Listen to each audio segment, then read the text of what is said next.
Bonjour les amis turfistes, de retour sur la chaîne Nico Quintet Prono.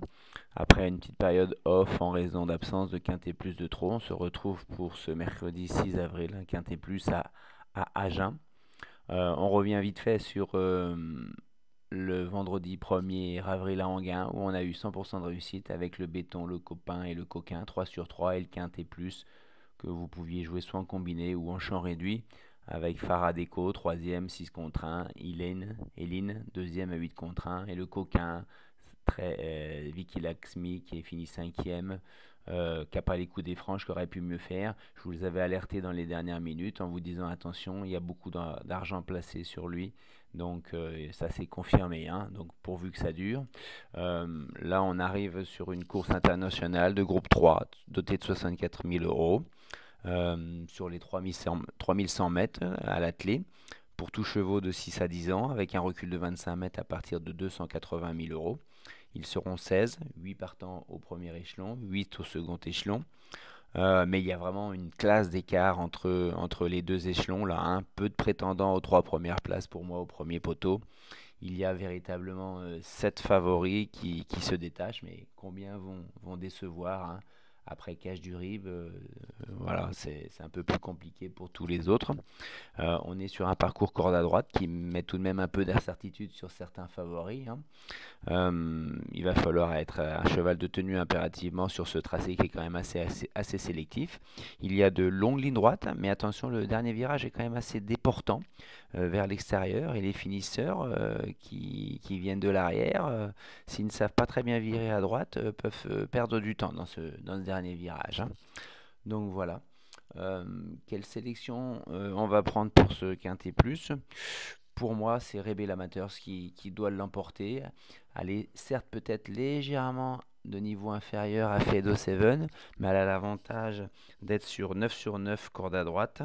24 sur 35 des fers et des 4. Elle est juste en dessous des meilleurs. Faut pas oublier que le jour du prix d'Amérique, sans une faute dans la ligne droite, elle finit 4 ou 5e de ce prix d'Amérique. Le prix de France ensuite, elle a eu un mauvais parcours né au vent, elle a décompressé, elle a fait un bon retour dans le prix du Bois de Vincennes. Si vraiment elle n'est pas trop loin à l'entrée de la ligne droite, je pense qu'elle va gagner si Nicolas Bazir sait en tirer la quintessence de sa jument, hein. Voilà. Ensuite, le copain, je vais faire confiance à l'écurie Baudouin. Je ne vais pas prendre Epson d'Airfray qui découvre le parcours à main droite, mais plutôt à décoloration, même s'il l'annonce un peu moins affûté. Il l'estime davantage que Epson d'Airfray, cette femelle.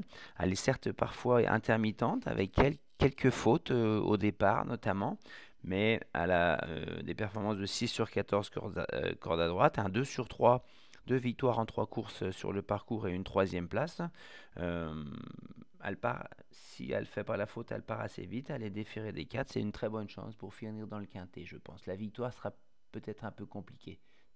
Dans les coquins, malgré ce lot qui s'est assez creusé et toutes ces très bonnes chances au deuxième échelon, je vais me laisser aller à vous donner deux outsiders. Ça ne sera pas des grosses cotes, hein. On les annonce pour Cache du Rib à 17 contre 1, pour Carnaval du Vivier à 11 contre 1. Ils risquent d'être un tout petit peu plus joués. Ce sont des chevaux quand même, des vieux tontons de 10 ans pour tous les deux, mais ils viennent de bien courir dans une course à Caen pour des chevaux qui n'avaient pas gagné 35 000 euros depuis le mois de novembre. Et Cache du Rib a vraiment été très, très persévérant. Il venait de loin. Il a failli venir coiffer les premiers au poteau, hein. Donc sa fin de course m'a vraiment bien plu. Euh, Ensuite, pour Carnaval du Vivier, alors lui c'est un véritable métronome, hein. On est avec 9 sur 11 cordes à droite, 1 sur 1 sur le parcours, 26 sur 31 déféré des 4. Il était deuxième de Clean Game sur ce parcours le 6 octobre en 2021. Certes, il partait en tête, hein, dans cette course-là. Il a peu couru cet hiver, donc il est assez frais, il est en forme ascendante, est-il à 100%, mais il peut prendre une 4-5e place. Aucun favori fragile. J'aurais pu vous donner éventuellement Epson d'Airfray, mais bon, il souffle le chaud et le froid, donc on va pas prendre de risque. Par contre, je vous élimine dans cette course 3 chevaux ici qui pour moi ne feront pas l'arrivée, même si Empereur du CB court un peu à la maison, il sera à suivre très prochainement, je pense. Les formules de jeu possibles. Alors là, en jeu combiné, je me suis contenté des 7 favoris. Alors peut-être pas en quintet, à vous de voir si vous le jouez en quintiercé ou en quintet, avec Fedo Seven qui sera premier ou nulle part. Derrière, j'ai mis Rebel Amateurs, bien sûr. Epson Frey qui, s'il arrive à bien virer, bah, il devrait pouvoir faire les 600-700 derniers mètres comme il fait maintenant. Le 12 décoloration pour une place dans le tiercé écarté. Le 13 après, le 10 et le 14 qui est la ligne Elvis du Vallon de ma course de référence à Caen.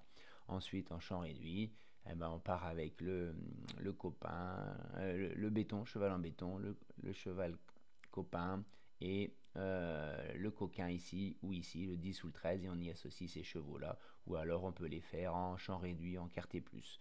Voilà.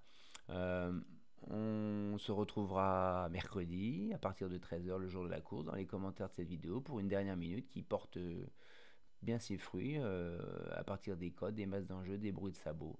Je vous remercie d'être de plus en plus nombreux à regarder cette chaîne. Alors soutenez-moi en vous abonnant et en likant cette vidéo. À bientôt. Au revoir.